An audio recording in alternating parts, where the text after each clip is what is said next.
Merci tout le monde d'avoir répondu à mon appel de s'asseoir. Alors, j'ai le plaisir d'être l'animatrice de ce premier bloc de communication intitulé Les Archives du Nord. Nous allons avoir deux conférencières, c'est-à-dire le premier, Yann Borne de l'Université de Versailles, Saint-Quentin-en-Yvelines et Paris 7, on m'a dit. Directeur de l'Institut Mallory, merci, et directeur de la revue Inter-Nord. Yann Borne va s'intéresser à la mise en récit du Labrador dans les écrits moraves du XVIIIe et du XXe siècle. Je cède tout de suite la parole à Yann. En fait, il va avoir une présentation d'une vingtaine de minutes. Ensuite, on va poursuivre avec celle de Daniel Saucier et on terminera avec une période de questions communes afin de croiser les regards. Donc, je vais être très intransigeante avec le temps. Merci. C'est un point précis. Une fois que tu l'as trouvé, on peut. C'est bon là? C'est mieux? Très bien. Merci Naïm. Et merci encore une fois de me recevoir. Je m'excuse pour le changement de titre. Mais je me suis aperçu qu'il était trop général. Donc, comme on n'a pas beaucoup de temps, je vais me focaliser effectivement sur le Labrador. Je me suis dit que ça pouvait intéresser les uns et les autres. Voilà, donc je vais commencer par une citation que vous voyez sur le deuxième slide là-bas. Voilà, donc en fait, mon point de départ c'était de vous présenter un corpus, mais je vais lire d'abord la citation qui est tirée d'une revue qui s'appelle le Journal de l'Unité des Frères, donc des Frères Moraves.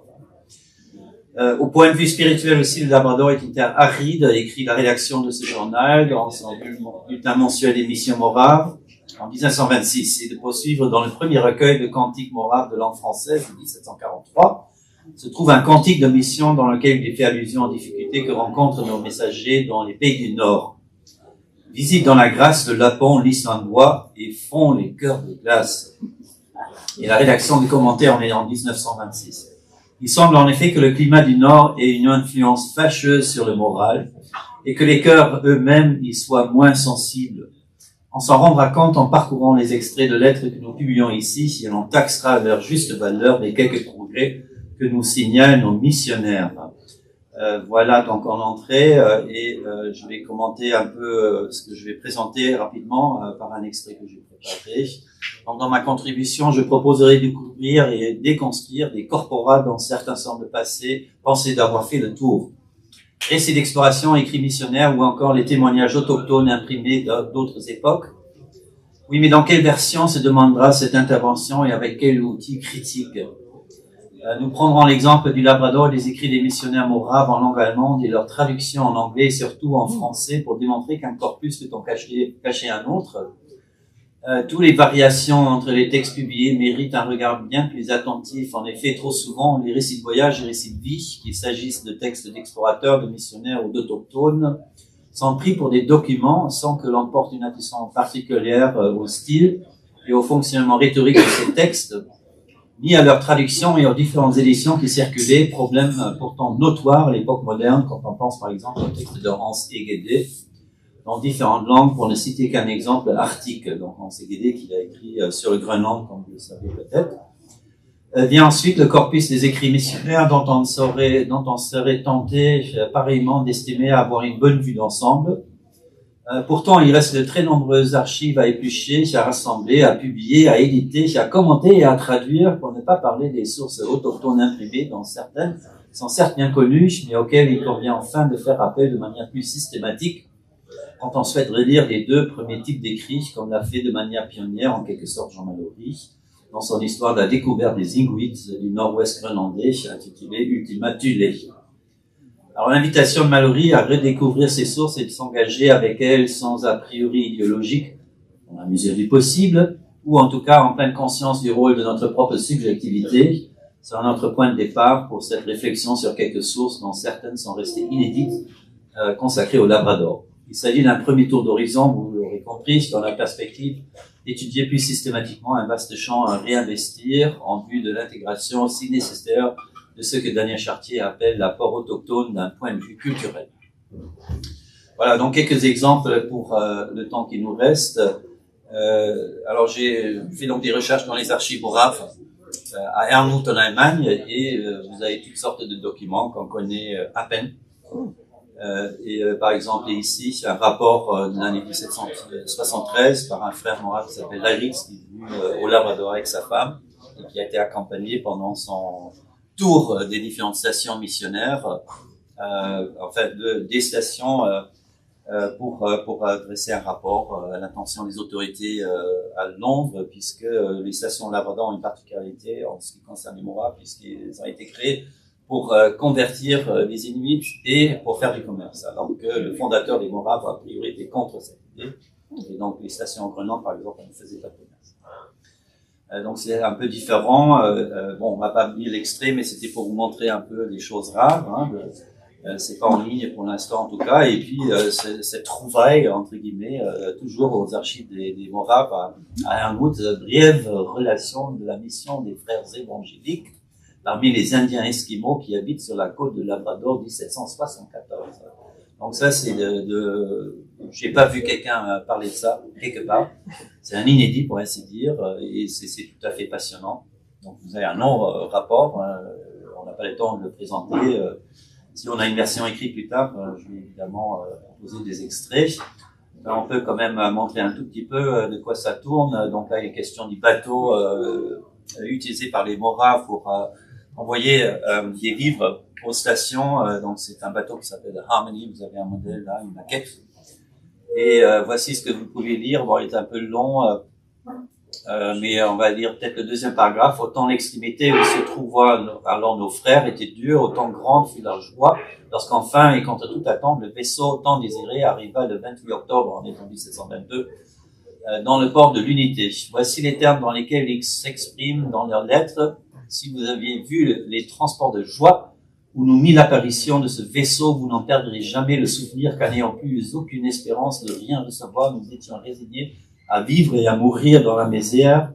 Je ne puis pourtant vous dire d'aucune sorte de désespoir se fut emparé de nous, car nous étions résolus à tout événement et nous avions la ferme confiance en celui qui nous a envoyés, qu'ayant compté nos cheveux, il n'en tombera aucun sans sa volonté, et qu'il saura nous tirer des difficultés en apparence insurmontables. Voilà, transcrit, évidemment, c'est la langue de l'époque, et il faut savoir que des auteurs qui écrivent sont souvent des autodidactes qui n'ont pas eu de formation universitaire, pour ainsi dire, ni beaucoup de connaissances en théologie. Donc, on a une écriture assez individuelle, si vous voulez, personnalisée, et qui n'est pas toujours facile d'ailleurs à déchiffrer. Là, ça a été évidemment traduit par la rédaction par quelqu'un pour être diffusé. Bon, il y a d'autres extraits, on n'a pas le temps, mais vous avez dans le même rapport, par exemple, des remarques sur les chamans. C'est tout à fait intéressant. Il faut que j'avance. Donc, un autre extrait, à un moment donné, dans ce bref rapport, vous avez une allusion à un jeune Inuit qui s'appelle Karpik et qui est mentionné dans le récit d'un des premiers missionnaires moraves, Jens Raven, qui est bien connu, qui était d'origine danoise. Hein. Cette histoire du jeune Karpik, on la retrouve en fait dans le récit de David Krantz. Vous connaissez un peu les Moraves. David Krantz a écrit une œuvre importante sur le Groenland. Ça, tout le monde le sait. Ça a été traduit en anglais, on le sait. Ça a été traduit en français, il y en a moins qui le savent. Mais il y a eu un supplément. Alors là, il y en a encore moins qui le savent. Et il y a eu une deuxième édition anglaise en 1820 où on retrouve donc des extraits de ce supplément et donc vous avez des passages qui apparaissent dans certaines éditions mais pas dans d'autres. Alors que quand vous parlez aux anthropologues, notamment Krantz en connaît parfaitement, on le cite, et les gens ne sont pas conscients qu'il y a plusieurs éditions, qu'il y a des traductions, qu'il y a des passages qui manquent parfois, etc. Donc ça c'est un travail qui n'a pas été fait et qui est à faire à mon sens. Hein, donc, quand on parle de nouveaux corporats, il convient enfin de prendre conscience du fait qu'il y a différentes versions qui circulaient, il y avait des passages qui ont été supprimés, au 18e, il n'y a pas de traduction telle que nous la comprenons aujourd'hui, on adaptait les textes à la guise de l'éditeur, on l'adaptait surtout en français au goût du public, etc. Voilà, donc il faut toujours être bien conscient des versions qu'on publie. Et dans la brève relation, vous avez une remarque sur le sens de l'égalité ou l'esprit égalitaire des Inuits, tout à fait passionnante. Et donc dans cet extrait-là, vous lisez dans la colonne de droite, Bon, il y a un commentaire d'Arven, évidemment, un ton un peu moralisateur, si vous voulez. His chief failings were pride and obstinacy. It had been the first concern of Mr. Haven to have him freed from the scurf which he had contracted and decently clothed, for which the little savage testified the deepest gratitude. Enfin, après, vous avez un échange qui est tout à fait remarquable. Alors, it was in vain to remonstrate that this finery would be of no use to him and that he ought to employ his thoughts in learning to know the Lord who dwells in heaven.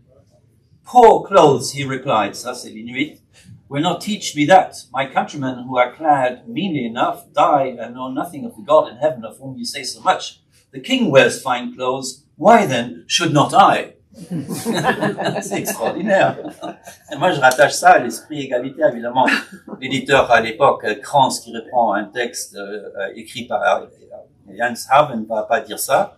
Mais si vous relisez aujourd'hui, c'est tout à fait impressionnant. C'est d'ailleurs un extrait qui a été repris par Penny Petroni dans son anthologie Northern Voices. Donc voilà, une relecture qu'on peut et devrait faire de ces textes. Alors, un autre exemple qui est tout à fait remarquable, bon, j'espère qu'il y aura une version écrite, donc on prendra le temps de lire au détail. Donc on a envoyé, comme ça se faisait chez les Moraves, quelqu'un en visitation, si vous voulez, pour regarder un peu ce qui se passait dans la station, un dénommé Karl Linder. Nous sommes maintenant au 19e siècle et qui est donc envoyé pour faire des observations. Et je trouvais son journal qui est absolument passionnant parce qu'il s'engage dans ce que nous appelons aujourd'hui un métadiscours sur ce que c'est que d'observer. Et c'est exactement la problématique de l'observation participante, de toutes les écueils, de tous les problèmes auxquels doit faire face l'ethnographe. Oftentimes during the 4 months which I spent in Labrador, I felt the necessity of collecting my observations about the mission and preparing something which I might put before the brethren in London on my return. But the difficulty of bringing the various ideas into a form worth recording on one side and then continually increasing information which I obtained, often showing my further impressions to have been erroneous on the other. Et donc, il s'engage après dans une réflexion sur la quasi-impossibilité d'avoir des données vraiment fiables, puisqu'on passe trop peu de temps, on comprend pas la langue, on fonctionne pas truchement, le truchement, il va traduire à sa guise, il va omettre des choses, il va dire mais il faut pas poser la question à un tel parce qu'il connaît rien, c'est moi qui connais tout. Et puis on sait, dans d'autres contextes, quand il y avait des questions un peu délicates sur la spiritualité notamment, on évitait les réponses, etc., parce qu'on savait que ça ne plaisait pas. Et ainsi de suite. Donc, vous avez ce document qui, à mon avis, est tout à fait extraordinaire et d'une certaine modernité, si j'ose le terme, dans les contextes. Et puis, en complément, on demande à un frère en poste au Labrador d'accompagner ce monsieur pendant son voyage, et on a un récit de ce voyage en traîneau à travers le Labrador, publié dans le journal de l'Unité des Frères. Alors, moi, j'ai jamais vu quelqu'un commenter les extraits sur l'article publié dans le journal de l'Unité des Frères. D'ailleurs, ils sont pas en ligne, ou très peu. Et il y a un vrai travail de diffusion à faire là. Je me tourne vers ceux qui ont bien édité les textes. Il y a quelque chose à faire là. Il y a beaucoup d'entrées sur le Labrador, sur le Groenland. Ça a été systématique puisque on suscitait en fait des soutiens parmi les Moraves, les gens qui aimaient bien les Moraves, parce que tous les gens qui soutenaient les Moraves n'étaient pas forcément Moraves eux-mêmes, c'était la communauté protestante au sens large, si vous voulez, et donc on publie systématiquement des rapports sur ce qui se faisait dans les stations. Donc voilà un extrait, et puis puisque le temps nous presse beaucoup, et on va peut-être s'attarder un petit peu plus là-dessus, cette histoire qui a gravé les mémoires également sur la côte nord, si j'ai bien compris, c'est la grippe espagnole, qui a provoqué des ravages au Labrador. Alors ça a été commenté évidemment, mais je ne suis pas sûr que les gens connaissent vraiment très bien cette lettre d'un missionnaire qui s'appelle Weitmann, qui a été donc écrite en langue allemande, envoyée au poste en Allemagne, enfin à la centrale si vous voulez, reprise ensuite. Alors je l'ai pas dit, je ne sais pas si vous le savez, mais en fait les Moraves dès les départs tenaient à communiquer sur leur mission. Et ils ont été attaqués au départ par d'autres églises protestantes, et notamment les calvinistes, les réformés. Et donc, il fallait justifier l'entreprise. Et dès les années 1740, il y a une anthologie dans laquelle on trouve des textes sur le Groenland pour montrer que c'est vraiment authentique. Ils y sont, ils ont des résultats, pour ainsi dire. et donc ils s'engageaient dans cet esprit, dans la communication de leurs actions, si vous voulez. Et donc on a dès le XVIIIe siècle un journal manuscrit de langue allemande qui plus tard au XIXe siècle est imprimé, diffusé. Vous avez ensuite les célèbres periodical accounts qu'on connaît bien, hein, donc la version anglaise qui n'est pas identique au journal allemand, une rédaction anglophone qui va prendre certains textes et publier. Alors tout ça c'est en ligne hein, sur le site de Memorial University. Par contre, on voit pas souvent les gens vraiment s'engager dans des études approfondies par rapport à ces sources-là. Et puis, il y a la version francophone, et là, il y a quasiment personne pour connaître ça. Pourquoi une version francophone? Parce qu'il y avait des frères francophones en Suisse, notamment, et en France, qui s'intéressaient beaucoup aux Moraves et qui soutenaient. Et donc, pendant une centaine d'années, à peu près, ont publié le journal d'unité des frères. Je vous dis que c'est absolument extraordinaire. Et vraiment à découvrir. Et donc, vous avez cette tragédie de l'épidémie de grippe de 1818-19, quand le bateau l'Harmonie est venu et malheureusement a apporté la grippe espagnole et les gens mouraient de façon dramatique par dizaines. Et donc vous avez le missionnaire Pikeman qui décrit ça. On va pas lire, on n'a pas le temps. De toute façon, c'est une lecture difficile. Vous avez notamment un récit absolument impressionnant d'une jeune fille qui restait seule avec les cadavres des membres de sa famille pendant je ne sais pas combien de jours et qui a été découverte et sauvée heureusement. Et vous avez ensuite des mémoires d'un pilote inuit, Joshua Orbett, qui se souvient de cette époque. Alors lui, c'est par rapport à Ivan, alors que l'autre, c'est Okak. Et je ne sais pas si vous savez, mais Okak a été fermé à cause des ravages causés par la grippe espagnole. Il y a un missionnaire qui est venu qui a dit on ne peut pas continuer comme ça, c'est pas possible. On va rapatrier les survivants de d'autres missions. Et évidemment, Okak maintenant est un lieu de mémoire, si vous voulez, abandonné, mais enfin il reste toute cette mémoire. Voilà pour ce récit. Donc on a le regard et le contre-regard, si vous voulez, et ça c'est tout à fait passionnant, et je pense qu'on peut faire beaucoup d'études intéressantes à mettre en regard les différentes versions qu'on a. Donc, voilà pour cette idée de redécouvrir les travaux des missionnaires qui, hélas, évidemment, sont souvent cités dans d'autres circonstances bien dramatiques aussi, mais bon, il faut raison garder quand il s'agit de l'histoire et de reprendre toute cette dimension-là, parce qu'il y a tout un corpus caché là, en quelque sorte, qui mérite d'être, qu'il faut redécouvrir ou découvrir. Voilà, merci.